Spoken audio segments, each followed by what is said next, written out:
Septième Grand Chelem en carrière à seulement 22 ans, le plus jeune de l'histoire, désormais à 3 sur 3 en finale face au grand Novak Djokovic. Carlos Alcaraz est déjà un monument du tennis et a encore prouvé sur cette finale tendue et inconstante qu'il avait ce petit truc en plus, l'étincelle du grand champion. Bon, qu'est-ce que c'était tendu cette histoire? On a vécu une finale là, on va essayer d'organiser la pensée au fur et à mesure. J'ai le petit café, j'ai le petit verre d'eau. Je précise avant qu'on commence, c'est la 15e vidéo de cette Open d'Australie 2026. Si vous avez aimé la formule, si vous voulez soutenir une chaîne tennis sur YouTube, il n'y en a pas beaucoup, je vous le garantis, n'hésitez pas à vous abonner à Service Volé parce qu'on va couvrir la saison 2026 de fond en comble. On va se régaler. Alors on commence par les grandes lignes, ensuite on va rentrer dans le détail des deux joueurs, on va commencer par Alcaraz et ensuite Djokovic, et puis on parlera des aspects tactiques de cette finale à chaud. C'est pas forcément un exercice qui est très simple, mais j'ai repéré peut-être 2-3 petites choses qui pourraient vous faire plaisir et vous surprendre. Alors les grandes lignes déjà pour commencer. C'était pas un grand match, c'était pas une grande finale, mais on sent aussi la différence entre une finale et un autre match, quoi. Il y avait une tension, il y avait une dramaturgie, il y avait presque trop d'histoire autour de cette finale pour la rendre belle et pour la rendre libérée surtout. Carlos Alcaraz, il commence la finale, il est tendu comme une arbalète, alors que Novak, en vieux loup de mer, et il est habitué à ses départs canons en finale de l'Open d'Australie, bah il a commencé vraiment plein fer, à 110% de ses capacités. Donc, même si on a eu un super 4e set, on a eu un très beau dénouement, c'était pas une grande finale du début à la fin, je vais pas vous vendre un truc qu'on n'a pas vécu ensemble, voilà, c'était une finale tendue, âpre, et c'est ce qu'on a vécu, parce qu'en fait, je trouve que les deux joueurs avaient beaucoup à perdre. Novak à la fois parce que la ligne d'arrivée, elle est là, quoi, elle approche, elle arrive, même s'il fait un perdant sublime, magnifique, qui a tout donné, c'était peut-être l'une de ses dernières opportunités de remporter un 25e Grand Chelem. Et puis Carlos Alcaraz, de son côté, tu joues un Novak ultra post-prime, certes toujours dangereux, si difficile à battre. Pour abattre la bête, il faut vraiment produire un gros match. Et c'est ce qu'a fait, in fine, Carlos Alcaraz. Mais quand même, perdre sur ce Novak-là, ça aurait été un signal un peu trouble, je trouve, pour sa génération. Déjà que Novak avait battu Yannick Sinner en demi-finale. Donc il y avait ça en tête, il y avait l'objectif aussi du Grand Chelem en carrière, qui peut-être a inhibé Carlitos au tout début de la rencontre, mais avant qu'on avance sur l'analyse, je voudrais vraiment insister sur un point, bravo Novak, quoi. Vraiment, vraiment bravo. Bravo.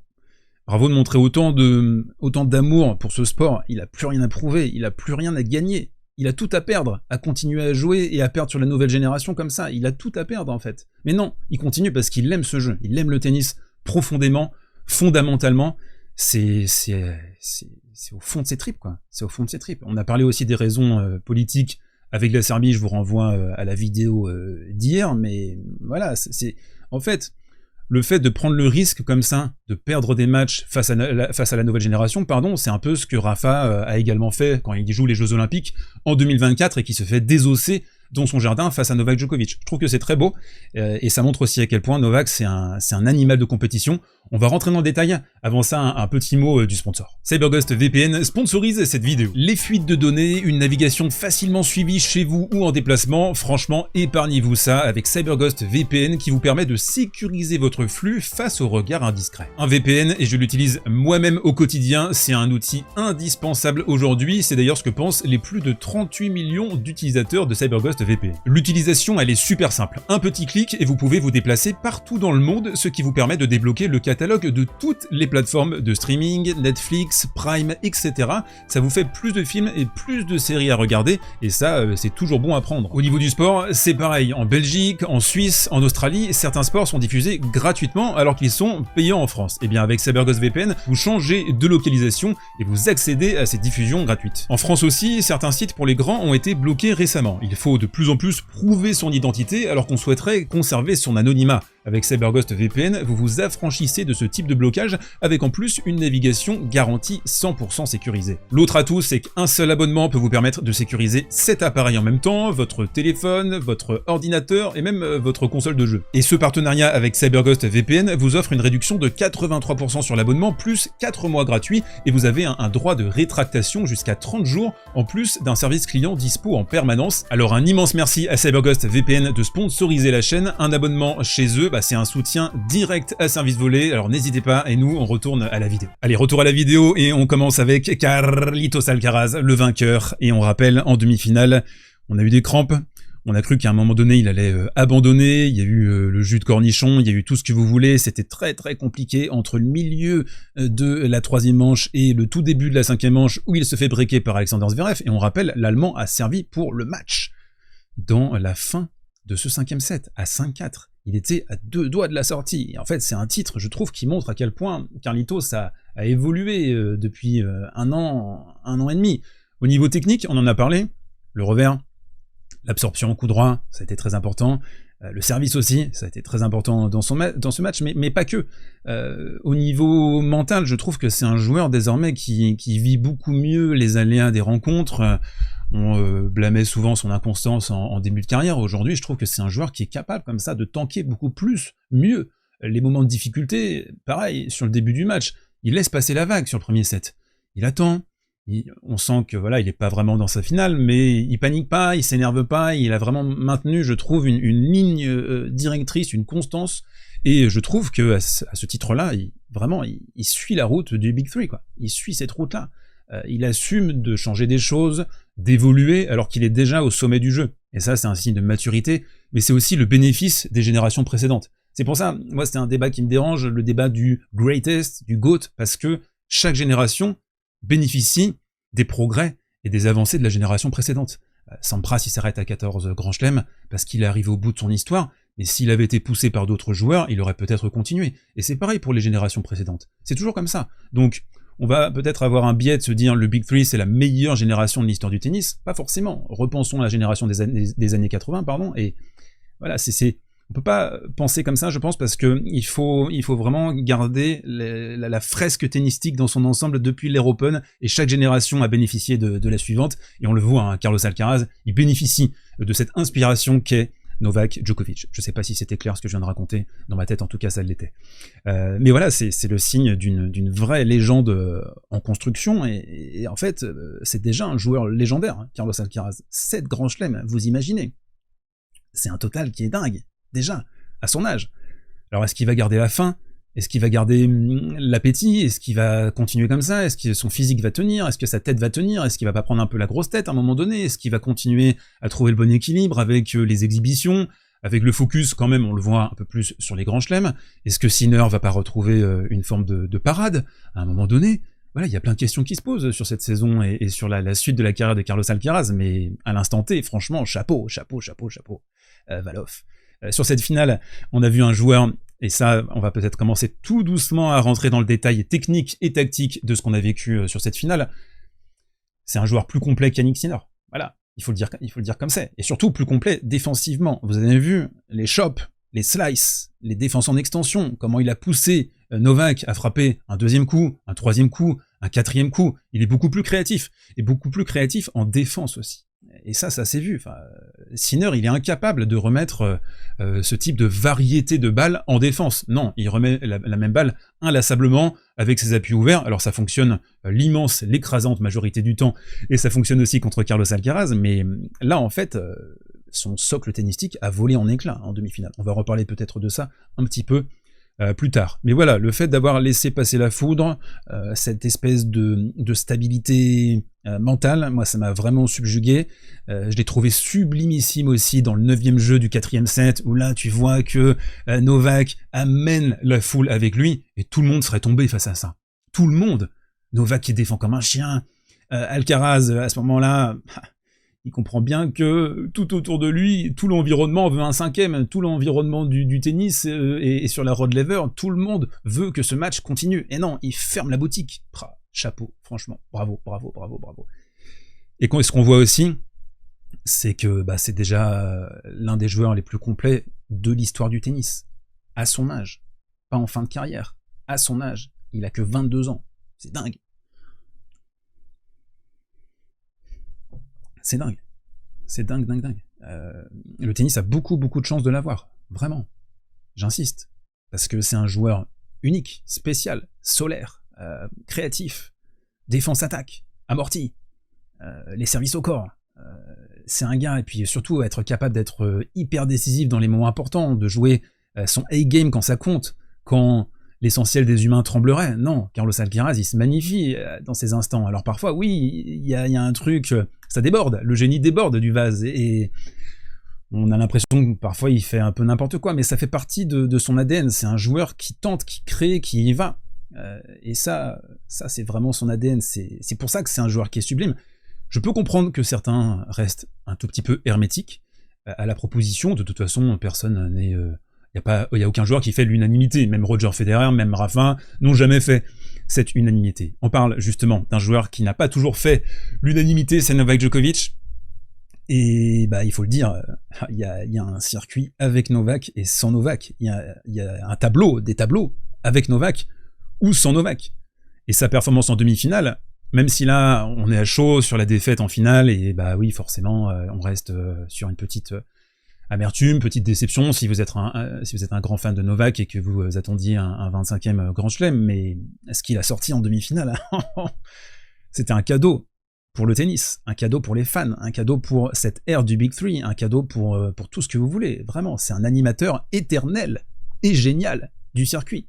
Et puis surtout, chez Novak, même si là on a ressenti que physiquement il y avait des manques criants à partir du deuxième, et le niveau a trop fluctué, l'intensité a trop fluctué, s'il avait pu maintenir son intensité du premier set, on aurait vécu un match différent, mais bon, si ma tante en avait, vous connaissez la fin de l'expression. Mais en tout cas, c'est un champion protéiforme, Novak, et qui s'est sans cesse réinventé pour rester pertinent, même encore à son âge. Il a fait évoluer son socle tennistique, et en fait, le maître mot de Novak, c'est l'adaptation. C'est un joueur qui s'adapte. Je pense aussi que c'est un humain qui s'adapte. Je pense que c'est quelqu'un de très très intelligent. Vraiment, vraiment, vraiment. Ça se ressent. Ça se ressent dans son jeu, ça se ressent quand il parle. Le mec, il parle, je sais pas, 7-8 langues, dans sa conception des choses. Alors parfois, oui, il y a des manières de faire, des manières de penser, des manières de s'exprimer. On peut pas être d'accord avec tout, c'est normal, mais c'est un gars unique, c'est un champion unique, même au-delà du tennis, dans le sport, d'une manière générale. Dans ce match, pour faire un petit pas tactique, l'idée c'était évidemment de servir très très bien, de relancer très très bien, de prendre à la gorge Carlos Alcaraz. Il l'a aussi dominé sur... on voyait la diagonale revers, sur les bouts de course en coup droit, ça a été aussi très important. Il a fait un nombre de points incalculable avec son coup droit dans ce match, en bout de course aussi, un peu à la Pete Sampras. Et par contre, quand on compare avec le match contre Sinner, il avait cassé le plan A de Sinner, qui est un joueur un peu unidimensionnel, quoi qu'on en dise, même si c'est un joueur qui apporte des nuances dans son jeu. Il n'a pas eu le temps, en fait, de montrer ses progrès en défense, en main, en toucher, en créativité. Il n'a pas trop ça, Sinner. Carlos Alcaraz, il a ça. Et là, le problème pour Novak, c'est que il s'est heurté à la montagne Sincaraz, finalement. Cette espèce de monstre à deux têtes. T'as battu une tête, il faut battre l'autre. Et il n'a pas réussi à le faire, mais bon, un petit peu comme attendu. C'est ce qu'on dit, nous, ici, depuis des mois et des mois maintenant. Battre les deux en enfilade sur ce format, oh là là, qu'est-ce que c'est dur aujourd'hui pour le Novak de bientôt 39 ans, qu'on a vu baisser petit à petit pavillon. On a vu la flamme de la bougie s'éteindre au début du deuxième, dans le troisième, même s'il a livré un grand morceau de bravoure dans le quatrième, il sauve 6 balles de break dans le premier jeu du quatrième, et puis derrière, il y a encore combat, quoi. C'est ça qui est dingue. Parce que s'il break à la fin du quatrième, on se retrouve dans un cinquième et on sait pas. Et en fait, l'idée qui guide Novak Djokovic, c'est ça, c'est on ne sait jamais ce qui peut arriver sur un court de tennis. On ne sait jamais comment ça peut se passer. Et lui, il est là, prêt toujours à exploiter la moindre difficulté en face, la moindre faille dans ce phénomène de modulation et d'adaptation systématique du côté de Novak. Et moi, ce que je regrette un petit peu, alors même si maintenant c'est 10 victoires en finale à l'Open Australie et une défaite, ça vient un petit peu teinter le truc, en fait on s'en fout, je vous le dis, mais pour moi il a réussi à faire un truc que toute la nouvelle génération n'arrive pas à faire. Alors oui, c'est un génie, oui, c'est le meilleur joueur du 21e siècle, ok, et là on compare avec des joueurs qui ont 23, 24, 25 ans, mais j'aimerais tellement voir un gars de la nouvelle génération faire ce qu'il fait. Ce serait bien pour le tennis, quoi, en dehors de Sincaraz. Et donc c'est ultra inspirant, je trouve, vraiment. Là, chaud, j'insiste là-dessus.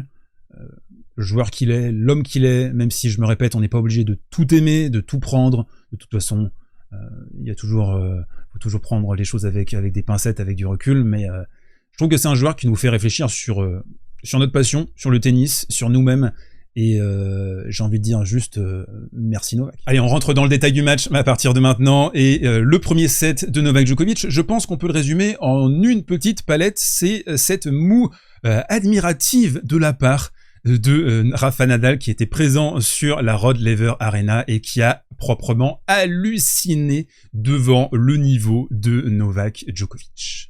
Elle est magnifique cette palette. Dans le premier set, on a vu à quel point le combo service-retour était à l'avantage de Novak Djokovic qui a nettoyé toutes les lignes avec un service d'une précision chirurgicale. Ici, il va aller te toucher la petite Lulu, ça va s'enfuir ici, impossible pour Carlos Alcaraz d'être à l'heure sur la balle. Il y avait aussi une clé tactique très importante pour Novak, c'était alors déjà de maintenir Carlos Alcaraz dans la bande centrale au maximum, et ça malheureusement il a pas réussi à le tenir au bout d'un moment, et puis surtout quand Alcaraz réussissait à ouvrir dans le début de la rencontre, quand on était dans cette zone ici, le truc c'est que Novak, il arrivait en bout de course avec son coup droit et il sanctionnait dans le contre ici dans la diagonale, un truc qu'il a beaucoup fait aux Jeux Olympiques en 2024, et Novak au retour qui va bananer tous les services de Carlos Alcaraz, surtout la deuxième balle, il est à 1/8 simplement Carlitos derrière sa deuxième sur le premier set, avec une qualité de retour et surtout en fait un côté très décisif. Il veut faire la différence très vite, prendre l'ascendant très vite. Et même quand Carlitos essaye d'adapter son game plan, peut-être de mettre un peu plus de lift sur son coup droit, ici par exemple on voit un Carlos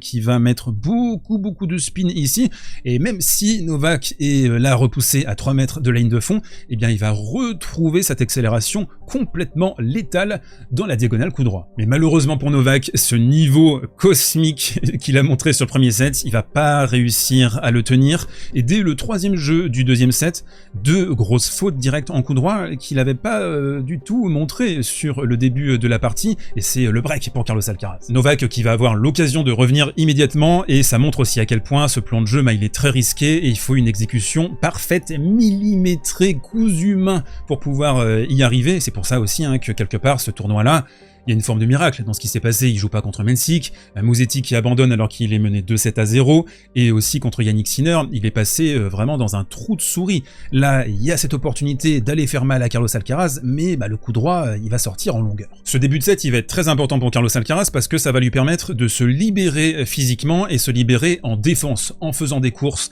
Là, il va vraiment s'engager pleinement sur une défense en extension côté revers, chose qu'il avait eu du mal à produire sur le premier set, et c'est vraiment dans cette défense, dans cette manière de tanker les accélérations de Novak Djokovic que Carlitos va rentrer finalement dans cette finale. Mais aussi au niveau tactique, et ça c'est peut-être un point qui vous a échappé, Carlos Alcaraz qui va moduler, très largement moduler ses positions au retour derrière la seconde de Novak. Sur le premier set, il est campé sur sa baseline, alors que sur le reste de la partie, il va un peu plus se déplacer et accepter également de se mettre à 3-4 mètres de la ligne de fond pour engager l'échange et aussi annuler potentiellement une deuxième balle à 180 km/h. Vous le voyez en illustration sur ce graphique, on est ici sur les balles jaunes lors du premier set, les points de contact sur la deuxième balle de Novak Djokovic, donc on est très proche de la baseline, vous le voyez, alors que sur le set numéro 2, numéro 3 et numéro 4, nous sommes en moyenne à 4 mètres derrière la ligne de fond. Et donc à partir de ce moment-là, Carlos Alcaraz qui va prendre la main sur cette rencontre, qui va annuler le +1 de Novak Djokovic, avec ici par exemple un retour, une course tétanisante en défense, et ici le revers en extension, le contre qui va clouer Novak. Je vous parlais de l'utilisation de la bande centrale dans cette opposition, et ce qui va se passer petit à petit dans le troisième set, alors que Novak essaye justement de le maintenir, de le compresser au milieu, et bien Carlos Alcaraz qui va réussir plusieurs, alors je sais pas, 6, 7, 8, 9, 10 coup droit, court croisé ici, pour ouvrir l'angle au maximum, faire courir, cravacher Novak Djokovic, qui, ok, il peut sortir de temps en temps quand la balle est apportée, un petit contre ici, mais là, on a un angle qui est trop puissant, qui est trop court croisé pour pouvoir faire ça, et donc il déborde Novak. Et l'autre réalité pour Djokovic, c'est qu'il a plus beaucoup de points gratuits derrière son service. On a un Carlos Alcaraz qui fait jouer, qui relance tout, qui défend super bien, et donc Novak qui essaye d'aller au filet, de tenter des choses, mais là, c'est pareil, il se fait cueillir. Break pour Carlos Alcaraz, et j'insiste vraiment sur cette palette tactique parce que pour moi, ça a été essentiel. Là, vous voyez Novak qui est en position défensive. Il a une course à faire sur son côté droit. Et on a Carlos Alcaraz qui vient déjà de frapper cette balle avec un angle court croisé pour décapsuler Novak. Le service de Carlitos qui, globalement, je trouve, ça aurait été une satisfaction. Pas forcément dans le premier set qui a été, je trouve, une espèce d'anomalie djokovicienne. Mais sinon, globalement, de très belles zones sur, ici, le service au corps, quand on était côté égalité, le petit service slicé comme ça pour s'ouvrir dans un deuxième temps le côté ouvert. Et Novak qui n'arrive tout simplement plus à transpercer la muraille. Carlos Alcaraz, je vous parlais de créativité de main défensive, c'est hyper important pour tanker les accélérations de Djokovic. Ici par exemple, le petit slice défensif court pour forcer Novak à rentrer, à pénétrer à l'intérieur, à jouer un coup très difficile en revers qu'il va rater. Le match qui va devenir complètement fou au début du 4e set, 6 balles de break sauvées, un morceau de bravoure du côté de Novak ici dans ses œuvres qui va réussir à sauver une nouvelle opportunité pour Carlos Alcaraz de s'envoler. Et nous arrivons dans le 9e jeu dont on a parlé il y a quelques minutes, le 9e jeu du 4e set avec un Novak Djokovic qui va absolument tout donner, se démultiplier en défense, produire l'effort alors que il reste vivant comme ça et on est sur la fin du set, il produit son effort à cet instant. Mais en face, c'est pas n'importe qui, c'est Carlos Alcaraz. Et là, moi, je repensais au dernier jeu de la finale de Wimbledon 2023, où pareil, on sent que Novak Djokovic, il est prêt à revenir, à grappiller comme ça, petit à petit, le territoire. Et non, on a les 3 C de Carlos Alcaraz avec ici, il va y retourner la petite amortie, il va se marrer ensuite parce que ouais, Carlos Alcaraz, quand ça compte, il joue ces points-là à la perfection. Mais Novak, le vieux loup de mer, le grand champion qui va pousser très très fort, je vous le disais, regardez l'attitude, regardez le combat qu'il va essayer d'amener dans ce 4e, pousser pourquoi pas dans un 5e, étirer ce combat. Et il y aura peut-être un regret du côté de Djokovic, c'est ce point-là, nous avons une balle de break pour Novak qui a très bien relancé dans un premier temps et qui va trembloter. Et oui, c'est la réalité, Novak Djokovic a tremblé à cet instant. Déjà le revers juste avant, il est pas clair, et là ce coup droit, il le retient, c'est bizarre, c'est Novak Djokovic, c'est Clutchman, eh bien pas du tout ici. Alcaraz qui va tenir ce jeu de façon fabuleuse et qui va répondre à Novak Djokovic en brandissant le point, en allant lui aussi chercher le public, et qui va produire l'effort dans ce premier point qui va être décisif, le point, l'un des points les plus importants du match, en tout cas pour finaliser cette rencontre avec un Carlos Alcaraz qui défend ici, là, à gauche, à droite, au centre, qui va se démultiplier et Novak Djokovic qui ne trouvera pas la solution à cet instant, qui va finir par craquer. Alcaraz aura donc réussi ce que Sinner n'est pas parvenu à faire en demi-finale, bloquer, contrer, défendre aussi, profiter des moments de faiblesse de Novak Djokovic pour les exploiter au maximum, et c'est donc le 7e grand chelem en carrière déjà pour Carlos Alcaraz. Toutes les bonnes choses ont une fin, et c'est la fin de cette Open Australie 2026, c'est dommage, j'aurais bien continué encore pendant 1 ou 2 semaines, j'étais lancé, je trouve que les demi-finales, moi, elles m'ont complètement revivifié, vraiment, ça m'a fait tellement du bien en fait de voir ça, quoi. C'était des demi-finales extraordinaires, la finale était un petit peu tendue, et on n'a pas vécu un match à la hauteur des demi-finales, mais je pense qu'on pouvait un petit peu s'y attendre.